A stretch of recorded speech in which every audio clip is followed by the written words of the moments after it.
Hello everyone. Have you ever seen one of these? It's a pager, or as many of us called it, a beeper. It's a small plastic box that used to clip onto our belts or get tossed into our bags. Before everyone had a phone in their pocket, this little device was our lifeline to the world. It was the original notification, the ancestor of the DM slide. Seeing one today feels like unearthing a time capsule, doesn't it? It represents a time when being connected was special, a deliberate act. So, grab a comfy seat, and let's travel back to the 80s and 90s to explore the world of the beeper. So, how did this magic box even work? It was actually quite clever. Pagers operated on their own radio frequency. When someone wanted to send you a message, they would call a special phone number associated with your pager. An operator, or later an automated system, would ask for the message. If you had a simple numeric pager, they'd just punch in a phone number for you to call back. You'd see a string of digits appear on this tiny screen,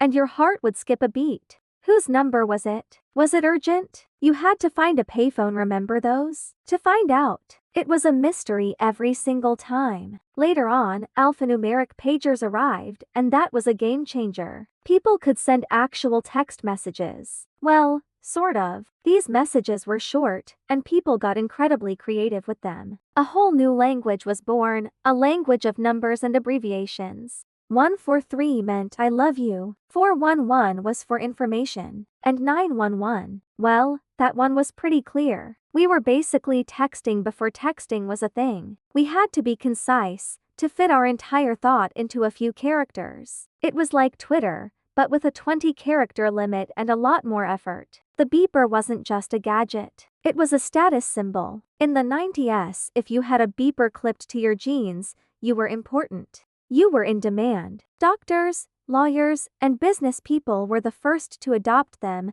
making them a sign of professionalism. But soon, they trickled down into mainstream culture. Teenagers started using them to coordinate plans with friends. Beep me when you get there. It became part of our slang. The sound of a beeper going off in a quiet classroom was the ultimate social drama. Who was it? What did they want? All eyes would be on you. It was your moment of tiny, buzzing fame. It connected us, but in a way that left room for imagination and a little bit of suspense. Of course, using a pager wasn't always smooth sailing. It had its quirks, and oh, the frustrations. One of the biggest challenges was the lack of a delete button on early models. Once a message was there, it was there. If you received a sensitive number or a private note, you couldn't just erase it. You had to wait for new messages to push the old one off the screen. Talk about anxiety. And then there was the noise. The iconic beep beep beep could go off at the worst possible moments during a movie,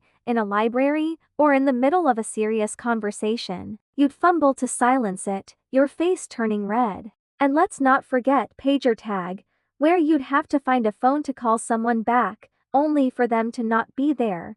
So you'd page them again, and the cycle would continue. It was a communication dance, a slow and sometimes clumsy waltz. But for all its challenges, there's a deep nostalgia attached to the beeper. I remember the feeling of it vibrating on my hip, that little buzz of anticipation. It was a physical, tangible connection to another person. You could hold the message in your hand. The click of the buttons, the glow of the tiny screen in the dark. These are sensory memories that are hard to forget. It represented a simpler time when a single message felt significant. It wasn't lost in a sea of endless notifications. Each beep was an event. It made you feel wanted, remembered. Do you remember your first pager? What color was it? What was the first message you ever received? It's funny how these little objects hold such big memories for so many of us. So what happened? Where did all the beepers go? The transition was gradual, and then suddenly, all at once. In the late 90s and early 2000s, mobile phones started getting smaller, cheaper, and more accessible. First, they just made calls, but then came something revolutionary: SMS, or text messaging. Suddenly, you could have a two-way conversation right from the palm of your hand. There was no need to find a payphone, no need for numeric codes.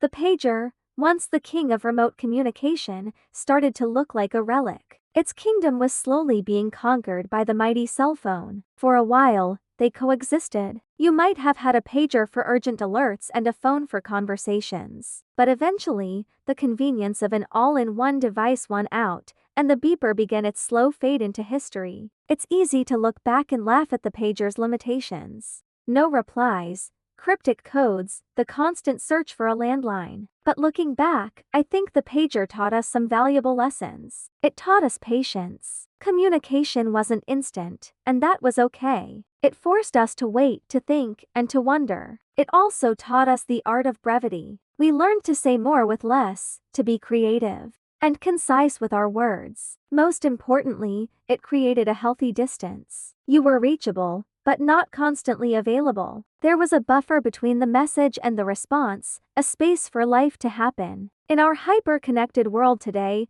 where we're always on, always responding, maybe there's a lesson in that. The pager reminds us of a time when a little bit of disconnection was the norm, not the exception. So, the next time you see an old pager in a movie or a thrift store, give it a little nod of respect. It was more than just a piece of plastic. It was a pioneer. It paved the way for the smartphones we can't live without today. It shaped a generation's social habits and even our language. It was the humble, beeping messenger that carried our secrets, our plans, and our connections, one short message at a time. It's a beautiful reminder that technology is always evolving, but the human need to connect remains the same. Thank you so much for taking this trip down memory lane with me today. I hope you enjoyed it. If you have any of your own pager stories, please share them in the comments below. I'd love to read them. And if you enjoyed this video, don't forget to like, subscribe, and hit that notification bell so you don't miss our next journey into the past. See you next time.